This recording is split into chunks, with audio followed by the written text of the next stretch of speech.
നമസ്കാരം. ലോക്സഭാ തെരഞ്ഞെടുപ്പിന്റെ തീയതി എന്ന് പ്രഖ്യാപിക്കും എന്നുള്ള വലിയ ആകാംക്ഷയിലാണ് രാജ്യം. ഇതിനോടകം തന്നെ പല സ്വകാര്യ ഏജൻസികളും ചാനലുകളും മറ്റും അവരുടെ സർവേ ഫലങ്ങളുമായി രംഗത്തെത്തിയിട്ടുണ്ട് താനും.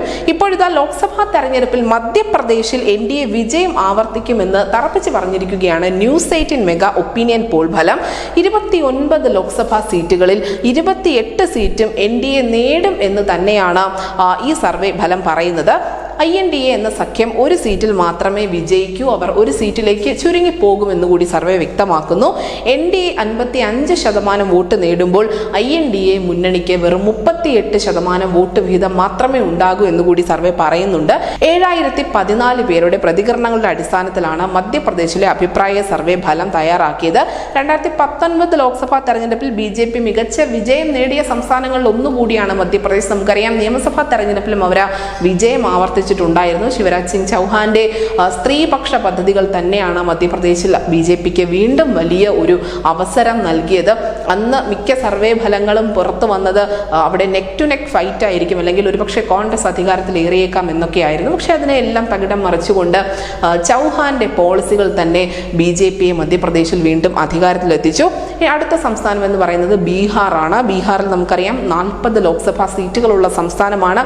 ഈ കഴിഞ്ഞ കാലയളവിനുള്ളിൽ ഏറ്റവും അധികം രാഷ്ട്രീയ അടിയൊഴുക്കുകൾ നടന്ന ഒരു സംസ്ഥാനം കൂടിയാണ് ബീഹാർ. പ്രത്യേകിച്ചും INDA എന്ന പ്രതിപക്ഷ മുന്നണിയുടെ നെടുന്തൂണായിരുന്ന നിതീഷ് കുമാർ ആ സഖ്യം വിട്ടിറങ്ങി NDA പാളയത്തിലേക്ക് എത്തിയതും മറ്റും ബീഹാറിൽ പ്രതിഫലിക്കുമെന്ന് തന്നെ വേണം കരുതാൻ. അങ്ങനെ 40 ലോക്സഭാ സീറ്റുകളുള്ള ബീഹാറിൽ ഇത്തവണ 38 സീറ്റും NDA സഖ്യം സ്വന്തമാക്കുമെന്നാണ് ന്യൂസ് 18 സർവേ ഫലം പറയുന്നത്. INDA എന്ന സഖ്യത്തിന് 2 സീറ്റുകൾ മാത്രമേ ലഭിക്കൂ എന്നുകൂടി പറയുന്നുണ്ട്. NDAയുടെ വോട്ട് വിഹിതം 58% എങ്കിൽ INDA വെറും 28% വോട്ട് മാത്രമേ നേടുകയുള്ളൂ എന്നുകൂടി ഈ സർവേ അഭിപ്രായപ്പെടുന്നുണ്ട്. ബീഹാറിൽ നിന്നുള്ള 9140 പേരുടെ പ്രതികരണങ്ങളെ അടിസ്ഥാനമാക്കിക്കൊണ്ടാണ് ഈ സർവേ ഫലം തയ്യാറാക്കിയത്.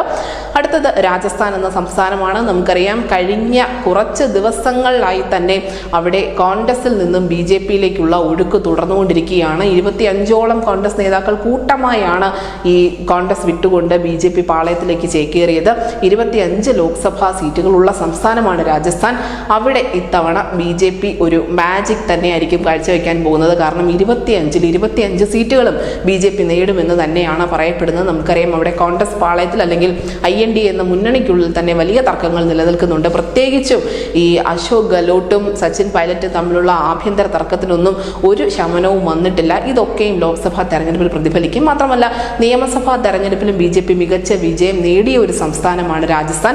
ഈ രാജസ്ഥാനിൽ ലോക്സഭാ തെരഞ്ഞെടുപ്പിലും BJP തന്നെ തൂത്തുവാരുമെന്നാണ് ഈ സർവേ ഫലങ്ങൾ പറയുന്നത്. നമുക്കറിയാം, ഹിന്ദി ഹൃദയഭൂമി എന്ന് പറയുന്ന ചില സംസ്ഥാനങ്ങളിൽ BJPക്കുള്ള ഒരു മേൽക്കോയ്മയുണ്ട്. അത് 2024 തുടരുമെന്ന് തന്നെയാണ് മിക്ക സർവേ ഫലങ്ങളും നൽകുന്ന സൂചന.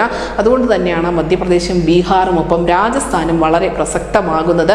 ഈ 3 സംസ്ഥാനങ്ങളിലും BJP ജയിക്കുന്നത് മാത്രമല്ല, മറിച്ച് അവരുടെ വോട്ട് വിഹിതത്തിലും ഗണ്യമായ വർധനവ് ഉണ്ടായതായി നമുക്ക് ഈ സർവേ അനലൈസ് ചെയ്യുമ്പോൾ മനസ്സിലാകും. News desk news India Malayalam.